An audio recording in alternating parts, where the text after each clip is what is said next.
Good morning. On behalf of the faculty members, staff, and students of Stella Maris College, it is my honor and privilege to welcome Mr. Rahul Gandhi to our campus.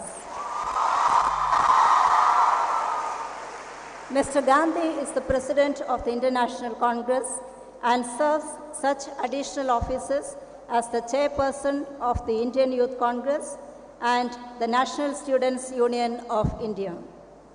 A member of the Indian Parliament, Mr. Gandhi represents the constituency of Amethi, Uttar Pradesh in the 16th Lok Sabha. I would like to express my sincere appreciation to you, sir, for accepting our invitation to speak to the college community. It is not very often that young, charismatic leaders find the time to address young college-going youth, especially in this part of the country. We look forward to listening to you, sir, and to your responses to the questions of our young women students. Thank you for taking time from your busy schedule to be with us this morning.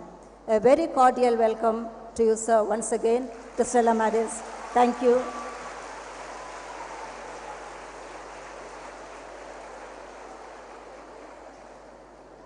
Thank you, sister.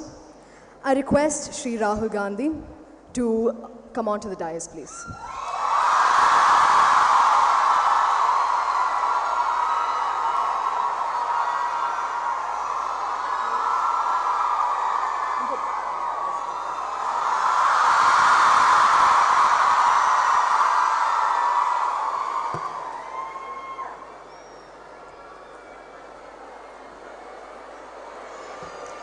Stella Maris College was founded on 15th August 1947 in a small one-storied building with 32 students in Santom, Mylapore, Chennai.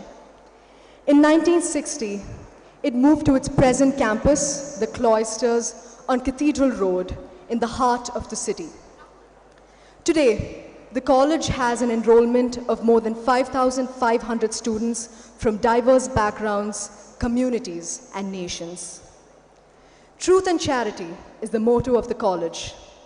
The college strives to encourage young women to continually search for truth and grow into mature and responsible women, ready to face the challenges of life at home and in society. The ceaseless quest for truth and the untiring spirit of selfless service is the hallmark of a true Stella Marian. We are a college of 5,500 students with a vibrant college community with over 14 clubs, engaging students to be the best and to get better at their respective skills. We are a group of independent, empowered, and aspiring future leaders of our country. And today, we're more than honored to have Shri Rahul Gandhi with here today. Thank you, sir.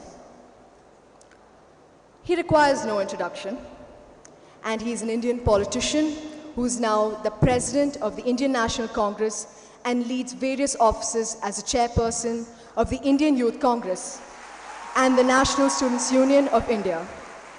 A member of the Indian Parliament, he represents the constituency of Amethi, Uttar Pradesh in the 16th Lok Sabha. He attended the Rollins College, obtaining degrees in international relations and development studies at the universities of Rollins and Cambridge. He began his career with Monitor Group, a management consulting firm in London, and he established the Mumbai-based technology outsourcing firm, Backdrop Service Private Limited. In September 2007, when he was appointed General Secretary in charge of the Indian Youth Congress and the National Students' Union of India, he was involved in reforming youth politics. In November 2008, Mr. Gandhi held interviews at his own residence in New Delhi to handpick people who will make up the think tank of the Indian Youth Congress, an organization he has been very keen to transform. So who is Mr. Rahul Gandhi beyond politics? And most of us don't know this. He's an MPhil from Trinity College, London, a black belt in Aikido, a licensed pilot, and a lot more. He's also been very influential in various people's lives and an example is how involved he was with Nirbhaya's brother, whom he helped become a pilot today, and has also been influential in other people's lives in various capacities. A leader who I think we'll get to know a lot more better today. So welcome to Stella Maris College, Mr. Gandhi. Thank you for being here with us today. And now, for the moment we've all been waiting for, I request Shri Rahul Gandhi to deliver the keynote address.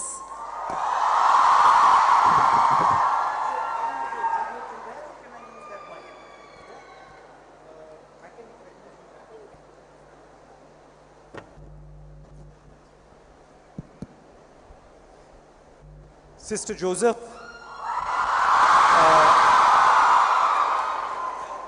all the faculty and students, thank you for inviting me here. Thank you very much for inviting me here. This is going to be a tough job today. It's a pleasure for me to come here. I'm here more to listen to you, frankly. I'll tell you a little bit of what I think through this conversation, but I'm more here to listen to what you want from your leaders, what you want from your politicians, and I'm here to answer any of the questions that you might have. I'd like to lay a little bit of a framework before I start. There's currently an ideological battle going on in India, and it is very sharply divided between two ideologies. One ideology is a unifying ideology which says that all people of this country should live together happily, and this country should not be dominated by any one idea. All states, all languages, especially your beautiful language, should have play in this country. And no state should feel suppressed, pressurized, oppressed. And on the other side, you have an ideology which is represented by the current government and the Prime Minister, where they believe that one idea should be imposed on our country. They have a very particular view about the role of women in our society. And they feel that different languages, different cultures are inferior to one centralizing culture and one idea. And that is broadly the fight that is going on. And it is going on across the country. It is also being fought mainly in the institutions. So the current government is attacking and capturing different institutions of the country. The Supreme Court, the Election Commission, other institutional structures, and we are trying to defend it. So that is the broad lay of the land. Now, I'm happy to answer any questions you might ask me. Ask me difficult questions. Don't ask me easy ones, please. So go ahead. And I'd like to welcome all the young ladies there in the back as well. So who would like to start? Is Azra here? Okay, where are you? Okay.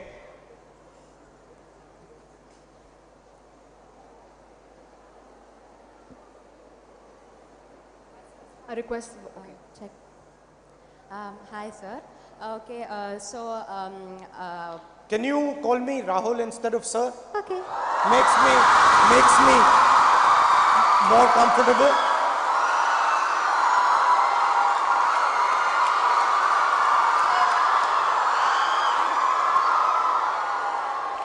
Okay, I'm really nervous. Okay, hi, Rahul.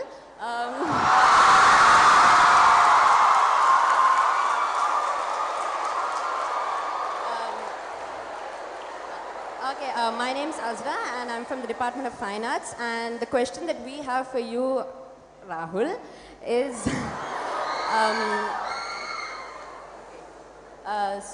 recently one of India's biggest research institutions, the Tata Institute of Fundamental Research, faced a huge financial crisis, and henceforth the employees and the students of the institution were deprived of their salary for the month of February.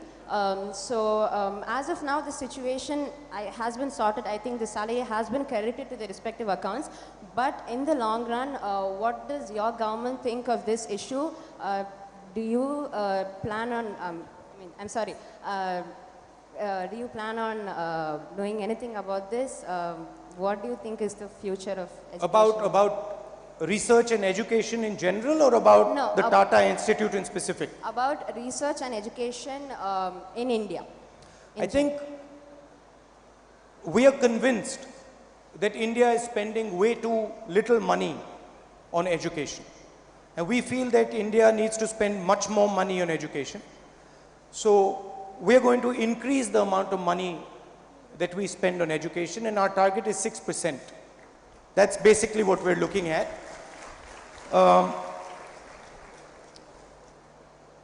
It's not only about spending money in education. It's about independence of education institutions. So I come here and I can tell by listening to you for 5 minutes that you are an independent institution, that you have the right to say and do whatever you like, and that there is an atmosphere in this institution of openness, of listening. I think another thing that we have to focus on is the imposition and the capture of India's institutions. I believe that all our institutions should be free to challenge ideas.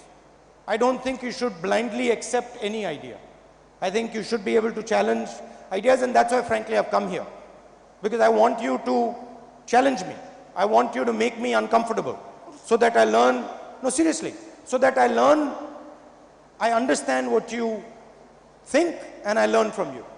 So it is a mutual learning, and that should be the design of the education system. But broadly, much more money in education, and I don't believe that the solution to India's education problems is blatant privatization. So I believe, yes, there is a place for private institutions, but solid government-funded government institutions also have their place, and they should be the standard bearers. So people should look, I mean, if you look at the IIT, the best technical institution in the country, it's a government institution. So the government has a responsibility to set the benchmark, and then everybody else can follow that. That would be broadly my answer. Thank you. Thank you, sir. Kushi. I repeat, is Kushi here? Okay, where are you? Okay, yeah. Good afternoon, Rahul sir. My question You've slotted the sir in.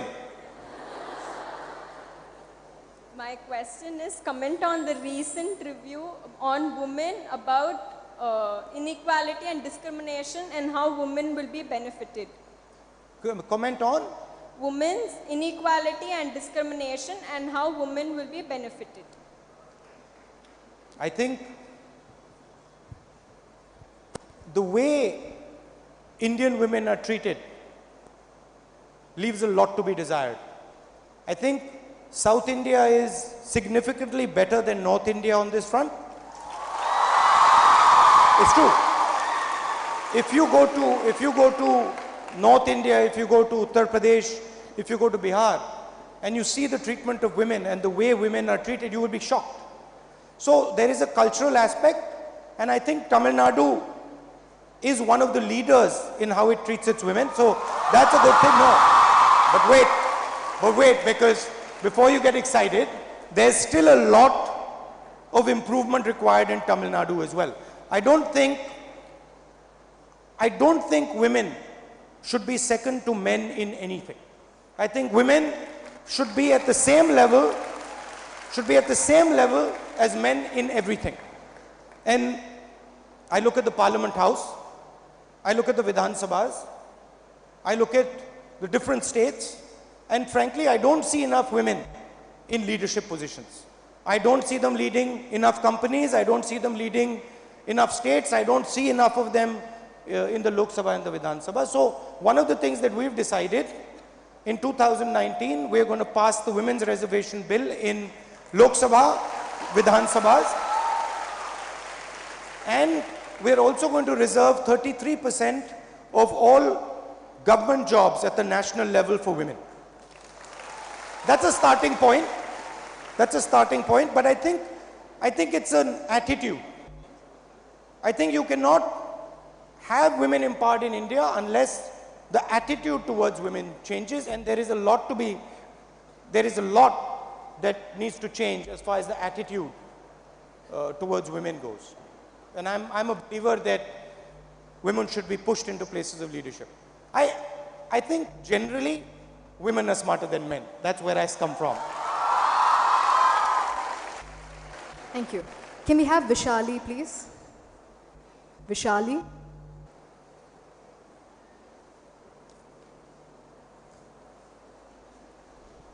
Hello, Rahul ji. Hello. I'm Vishali. Nice to meet you. First of all, How are you? fine, sir. doing How well? are you? I'm well. First of all, thank you for visiting our college. And my question is, the opposite party says demonetization has brought no good to the economy. If your party comes to power, what are the measures will you take to strengthen the economy? Well, first, tell me what do you think of demonetization?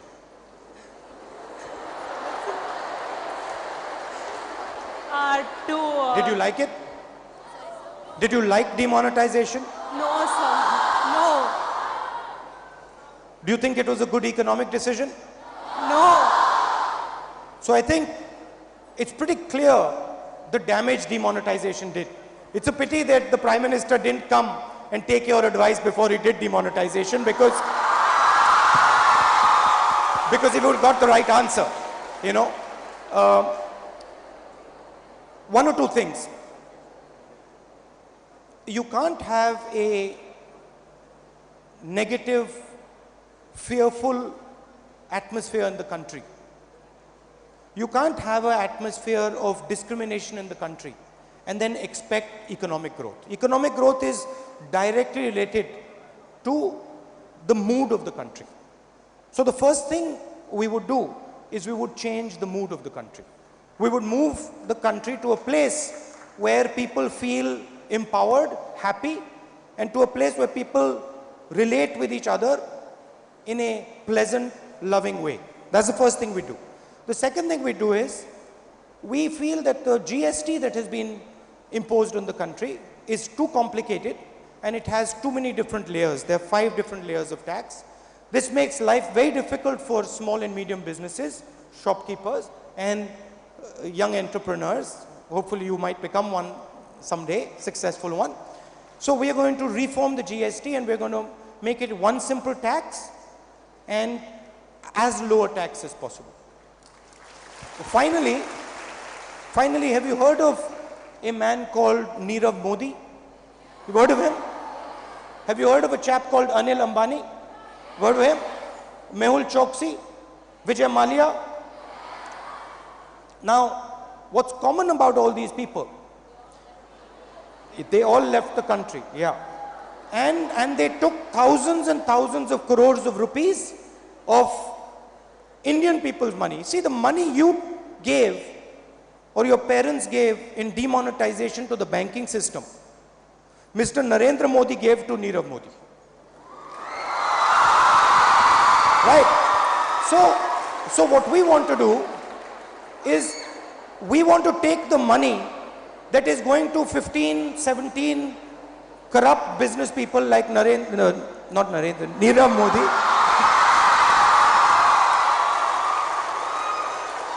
Nirav Modi, and open the banking system to entrepreneurs like yourself. So that young women, young men can go to the banks and take loans and build businesses and create jobs for India. How many jobs do you think Mr. Nirav Modi created for India? Nothing. I would bet you the government of India gave Nirav Modi 35,000 crores. I would bet you if the government of India or of the bank or the banks gave you, I'd say 30 lakhs, you would create more jobs than Nirav Modi did. I would bet you that. Because all Nirav Modi was was a hollow shell for stealing money from India's banks. And I'm absolutely convinced that honest people like you would do what the country requires, which is create jobs. So those are the type of things that we would look at. What do you think about the levels of employment in India today? Do you feel comfortable that after leaving this wonderful college, you'll get a job easily? You don't feel that, right? Why do you feel India is not creating jobs?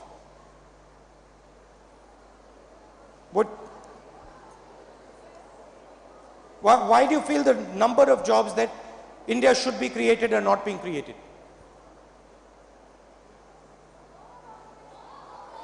Huh? China, 24 hours, China creates 50,000 jobs. In the same 24 hours, according to the national government, India creates 450. And frankly, our main challenge in the next 10, 20 years is going to be competition with China. And that is why I'm speaking to you. I'm here because I'm absolutely convinced that you are the people who are going to compete with the Chinese, and you are the people who are going to out-compete the Chinese. But we need to give you the tools to do it. We need to give you the environment to do it. We need to give you the finances to do it. We need to create that mood where you feel that you can make this country number one. Yeah? All the best for your upcoming election, sir. Thank you. you. Thank you. Thank you. Can we have Leona?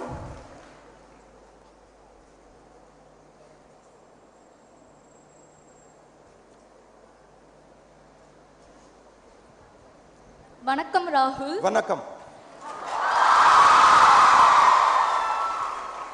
What is that special quality that you imbibe from your mother? From my mother, humility. That no matter how powerful a person is, no matter how weak a person is, regardless of who the person is, they always have an opinion, they always have a unique way of looking at the world, and one must respect that opinion and try to understand where that person is coming from, right? So when you're speaking to a person, look at the world not from your position, but look at the world from your position, right? For example, right now I'm speaking to you. I'm feeling uncomfortable that you are there and I'm here. No, actually, inside I'm feeling uncomfortable that I'm in this conversation. I would actually prefer to be there, or I would prefer you to be here.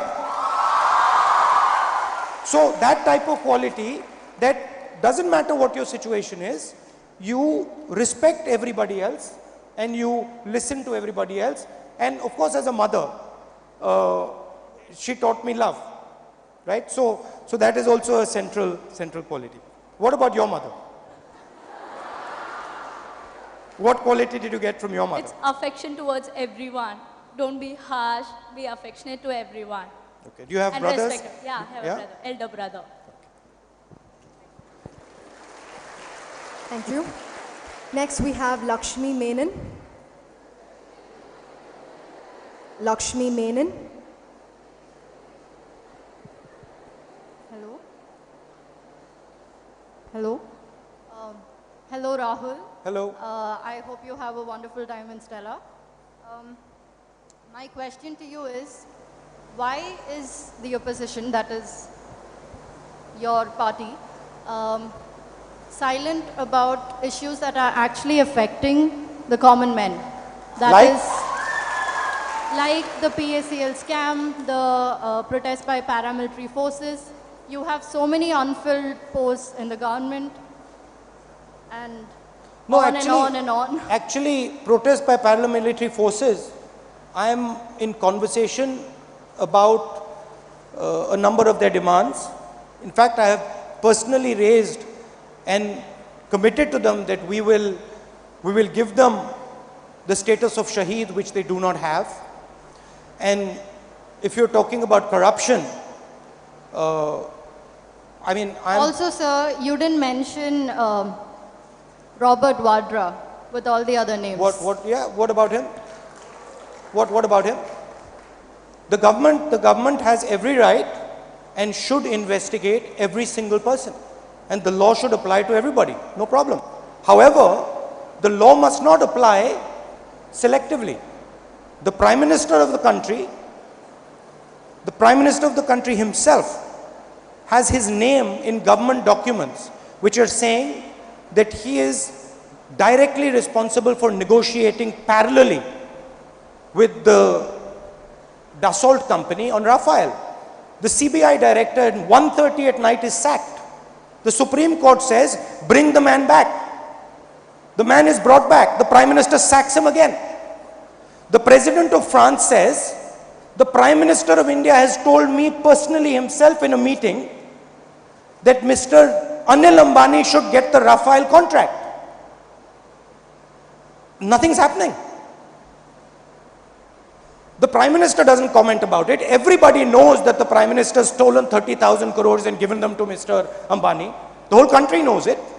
But why is there no investigation? Investigate everybody. Investigate Mr. Vadra. I'm the first person to say it. Right? But investigate the Prime Minister.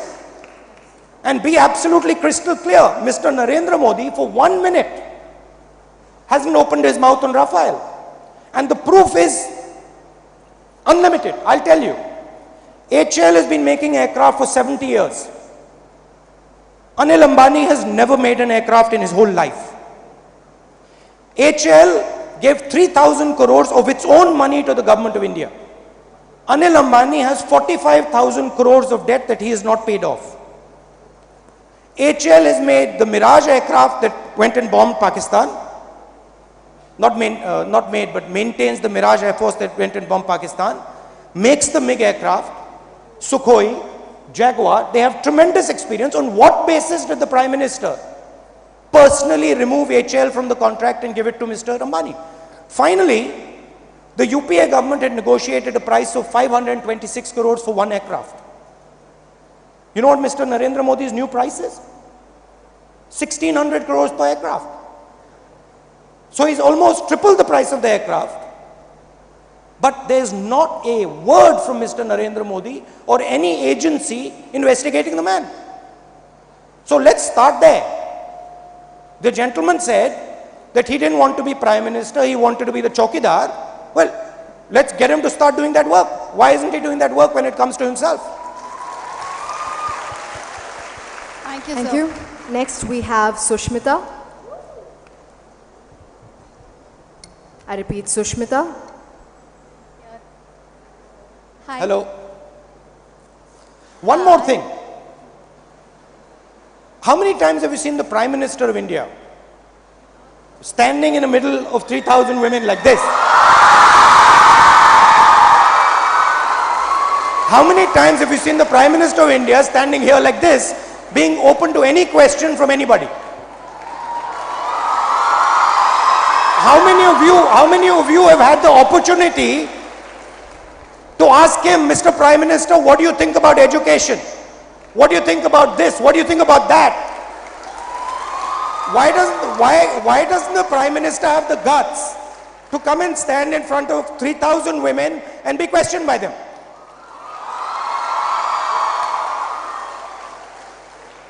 Sorry. Okay. It has been said that the results in South India will determine or play a major role in selecting the ruling party this year. Sorry, the South India is going to play a major role. In selecting the Yeah. ruling party this year. So, if you come to power, what do you plan to do for the South, that is us?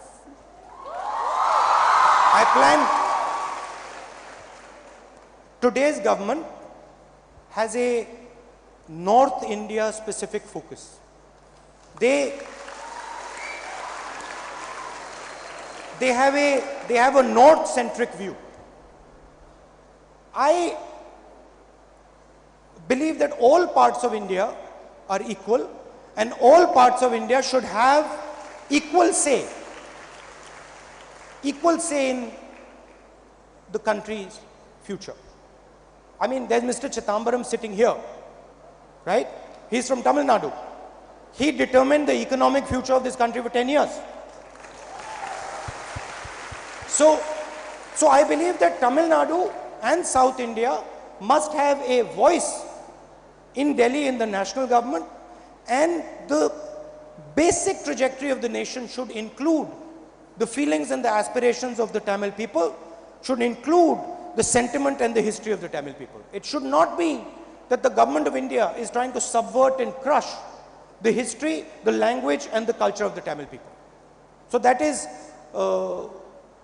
broadly how I would think about it. It's very important that in the government, people from Tamil Nadu have senior positions. Thank you, sir. Thank you. Can we have Kritika? Hey Rahul. Hello. Hi. How are you? Fine, how are you? I'm well. Welcome to Stella Maris College. Thank you. So my question is, what according to you is the biggest hindrance to growth in India? Biggest hindrance to growth? Crony capitalism. The fact that huge amount of resources are captured by 15 or 20 people, and the mechanism of capture is corruption. So I would say that corruption and crony capitalism are a huge barrier to growth in India. I would also say that today there is a lack of a vision. India is looking inwards. India is fighting. India is divided. And when you are a divided nation, when you have anger in the nation, you cannot grow. So India has to realize its space in the world. Not only its space back home, but its space in the world. And what is India's space in the world? The world is dramatically changing. So we are moving from a United States-centric world to a United States, China, India, Russia-centric world, a multipolar world. And India has to have a certain degree of confidence on the international stage, right? Somebody once said, an Indian leader was asked, does India lean left or does India lean right? And the person said, no, India stands straight. So we don't need to lean towards one or the other, but we have to stand straight and we have to put our views on the table aggressively. So I think it's a lot to do with the mood, and it's a lot to do with a vision. Today, India lacks a vision. It is internally at war with itself. It's fighting with itself. Hindus are fighting Muslims, South is fighting North, East, Northeast is burning. That mood has to be changed.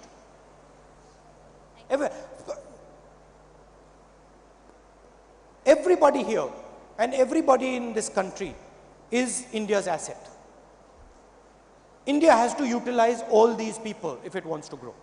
It cannot say that certain people will have special status and certain people will have a poor status. So it has to carry everybody. And I think that is something that I'm very particular about, and our ideology, the ideology of the Congress party is very particular about that. Thank you. Next we have Mariam. Mariam.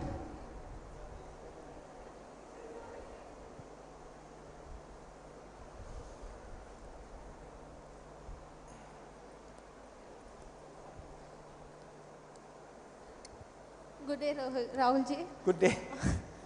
My question is about, recently there are a lot of terrorist attacks that are happening, and eliminating terrorist attacks is being a very important and paramount importance that is to be given. And my question is, if Congress party comes up, what will be the measures that will be taken? And do you think only fighting is going to be the resolution? I mean, when Pakistan we did it back. I mean, this is not going to be an end if it's going to be just a war. So what are the other resolutions that can be taken to resolve this? Well, I'll tell you my experience of Jammu and Kashmir, which is where the terrorism just took place. When we came to power in 2004, Jammu Kashmir was on fire. Okay, the policies of the Vajpayee government had basically set fire to Jammu and Kashmir. And we decided to fight terrorism strategically. So we did a number of things. Number one, we isolated Pakistan diplomatically. So we went to all our friends across the world and we said, listen, they are carrying out terrorism in our country and that has to be condemned internationally and pressure has to be put on them. And we were very successful in putting dramatic pressure on Pakistan, which meant that Pakistan found it much more difficult to push terrorists into Kashmir, number one. Number two, we engaged with the population of Jammu and Kashmir. So we sent businesses into Jammu and Kashmir. I myself went with the top Indian business leaders to Jammu and Kashmir, spoke to young students like you and said, listen, let us try and build a bridge, let us try and build businesses in Jammu and Kashmir and with Jammu and Kashmir youngsters in the rest of the country. That was quite successful. We ran government programs to do that. Udaan program was a very successful program. Thousands of kids got jobs. Then we had a financial strategy. So we decided that we were going to link women like you through self-help groups to the banking system. So we started linking Kashmiri women to the banks and started allowing them to open their little businesses. And the final thing we did is we did Panchayati Raj. So we had elections in the villages and in the small towns of Jammu and Kashmir, and we decentralized power to the people of Jammu and Kashmir. And very surprising thing happened. Between 2004 and 2012, we finished terrorism. There was no terrorism in Jammu and Kashmir in 2011, 12, 13. The number of deaths dramatically reduced because we had engaged with the people of Jammu and Kashmir and we had brought them on our side. Now, the moment Mr. Narendra Modi came to power, he made a huge, huge mistake. The mistake he made was he made an alliance with the PDP. And those are two parties which are diametrically opposed to each other. They did it just to come to power. Today, Narendra Modi's policies are actually setting fire to Kashmir. And it is Narendra Modi's policies that are allowing Pakistan to carry out terrorist acts in India. The people of Kashmir have to be engaged with India, have to be brought on our side. They are our asset, right? Mr. Narendra Modi's policies pushes the people of Kashmir away. So you can't just fight terrorism with one-off gestures. You have to fight terrorism strategically. We understand very clearly that Pakistan is going to use every opportunity to carry out terrorism in India. It is our responsibility to stop them from doing it. It is not good enough for us to say 45 CRPF people have died, now we'll do something. Why did you not stop those 45 people dying? That's the question. I understand that Pakistan is going to do it. It is the responsibility of the government of India to save our people's lives. And that is where the difference is. The problem is they do not do it strategically. So they do it for public opinion. They do it to get brownie points from the public, but they do not do it systematically, strategically. And that is the difference. When we did it systematically and strategically, we actually crushed terrorism in Jammu and Kashmir. You can look at the numbers. You can look at the number of soldiers who died, look at the number of citizens who died, look at the number of flights that were going to Jammu and Kashmir, look at the statistics, you will see that there was a steady decline after 2004 to 2014, and then suddenly terrorism takes off again. So it can be fought, the Indian state can fight it, but it needs to be done strategically, not erratically. Thank you. Thank you. Next, we have Bala Harshini.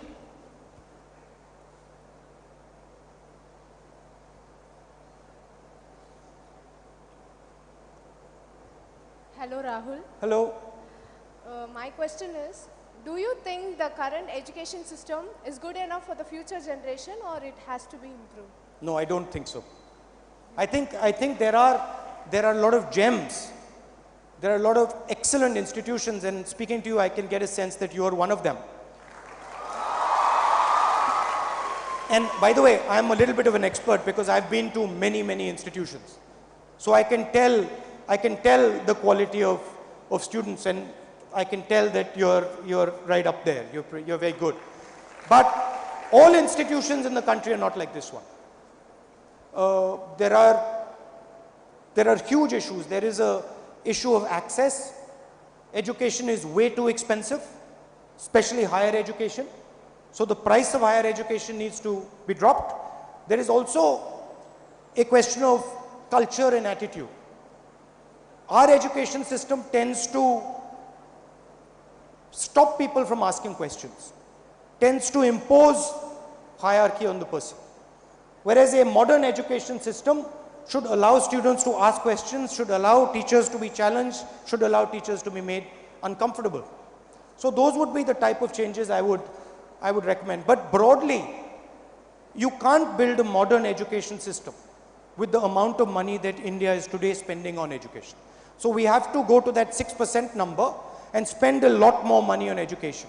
And then we have to sort of try and develop institutions like yours. Thank you. Due to time constraints, we'll be entertaining only one more question, and that will be Samreen. Samreen?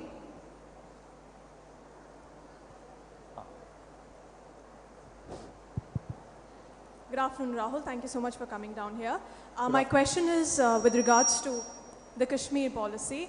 As young Kashmiris, we always want to look beyond the political clutter surrounding Kashmir. So my question to you would be, after all these years of repeated Kashmir policies, and you just mentioned you want to bring back the Kashmiri youth, my question is exactly that. How exactly are you planning to address this alienation of young Kashmiris? And are you to that effect open to appointing a neutral arbitrator to see this mission to fruition? See, on the Kashmir issue, I actually have experience. Because when we were in government, I worked on this issue and I was involved in this issue. And by the way, I'm part Kashmiri myself, as you know. The question is one of faith. If the Prime Minister of India truly wants to embrace the people of Jammu and Kashmir, the people of Jammu and Kashmir will embrace the Prime Minister of India.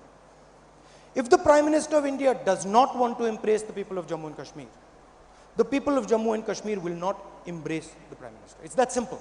So it starts, like everything, from the heart. Do you want to actually solve the problem? Do you actually care for the people? Do you actually want to reach out to them? Or are they just a political instrument for you? So the first step is building that bridge. And that bridge, if you look between 2004 and 2014, that bridge was built. The attitude of Jammu and Kashmir, I remember people in the droves coming to me. The attitude between 2004 and 2014 is completely transformed.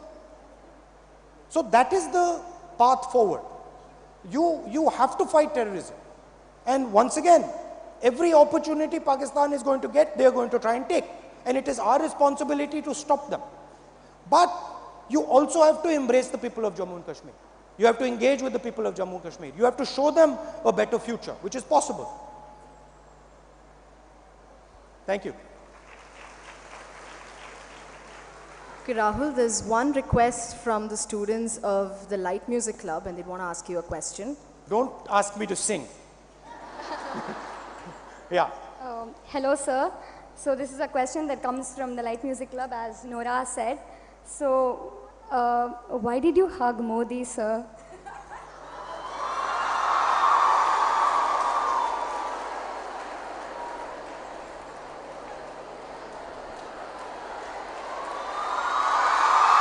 No.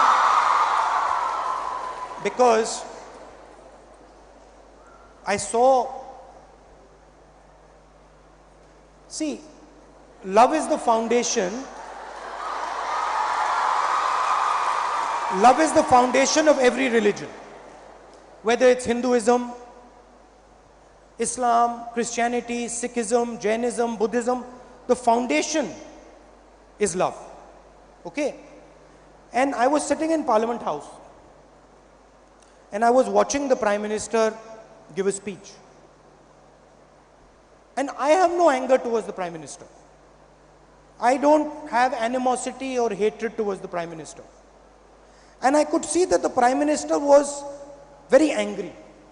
And he was speaking about me and the Congress party and about how we had done nothing and about how we were filthy and my father was a horrible person, my mother was a horrible person, my grandmother was, he was going on that line. And inside me, I was feeling affection for him. I was feeling affection that this man is not able to see the beauty of the world. That he is so angry that he is not able to see the beauty of the world. And so I thought that at least my part, my side, I should show him affection.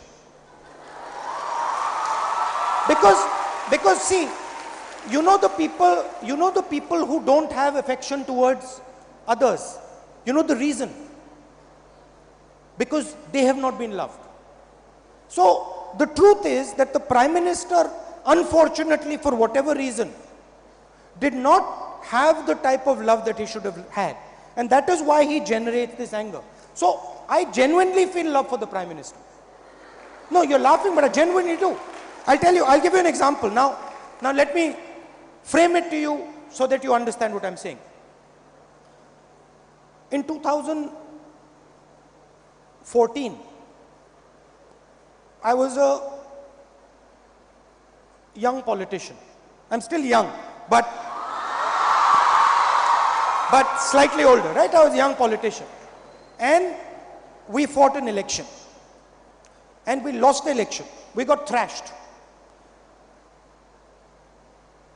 And I realized that actually the best thing that happened in 2014, for me, for my learning, for my understanding of politics, of people, humility, best thing was that we lost 2014. It was a sad thing, it was a bad thing, but it was also a very good thing. So in a sense, I learned from Mr. Modi. Mr. Modi attacks me, he throws anger at me, and he trains me not to reply in anger. So I can't hate Mr. Modi. Do you hate your people who teach you things? No. So my biggest, and this is a lesson for you. See, there's a lesson for you, young ladies. Your biggest teachers are the people who attack you. The people who abuse you, attack you, they are your biggest teachers. But you will only learn from them if you don't return them in the same coin. So if they give you hate and you give them hate, you'll learn nothing. But if they give you hate and you go and hug them, you learn a lot. And that is also the nature of your country. The nature of your country, the nature of the Tamil people is love and affection. The more you are attacked, the more love and affection you are capable of showing. So I would like to now conclude because I'll get into trouble with my other programs. First of all, it's been an absolute honor for me to come here. It makes me proud of being an Indian, and it makes me believe that this country is going to be successful, is going to be powerful, and is going to do really well. That's what you made me feel. Okay? And I want you to remember that as women, you have every right to the space that you deserve. You will find in life that people will tell you, you're a woman, you can't run this company. Or you're a woman, you can't do this or you can't do that. Don't accept it. Your answer should be, you're a man, you can't do this. Okay? So your answer, you have to believe in yourselves. You have to be humble. And when someone throws hate at you, catch the hate, put it down and throw love in return. Thank you very much. Thank you. So this marks the end of the interactive session. Can we please give Mr. Rahul Gandhi a standing ovation for taking time off his busy schedule to be here with us today. One last thing. My social media people have said that I have to tell you this, which is that you can follow me on Twitter, Facebook, WhatsApp, wherever you want, on Rahul Gandhi. Thank you. Thank you. Thank you. Thank you very much. I request Dr. Sister Rosie Joseph to felicitate our guest of honor for today, Shri Rahul Gandhi, with a memento as a token of our gratitude and love. Oh, yes.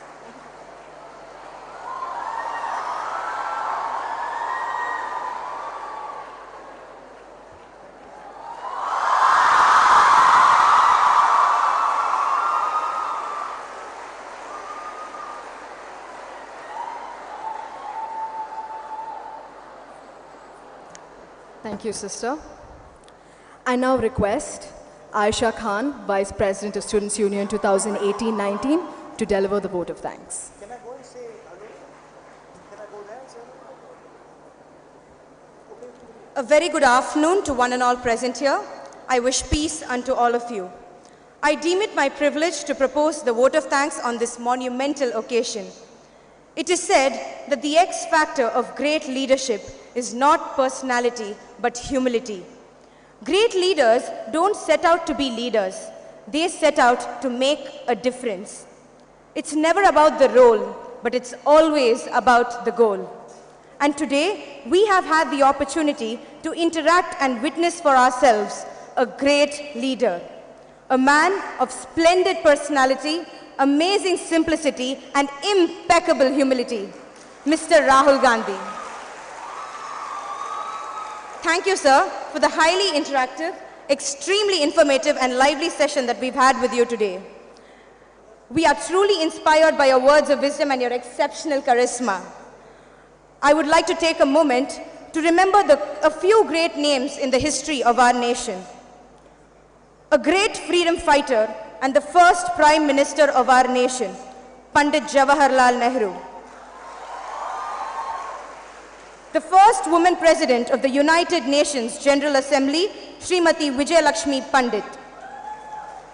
A woman who believed that forgiveness is the virtue of the brave.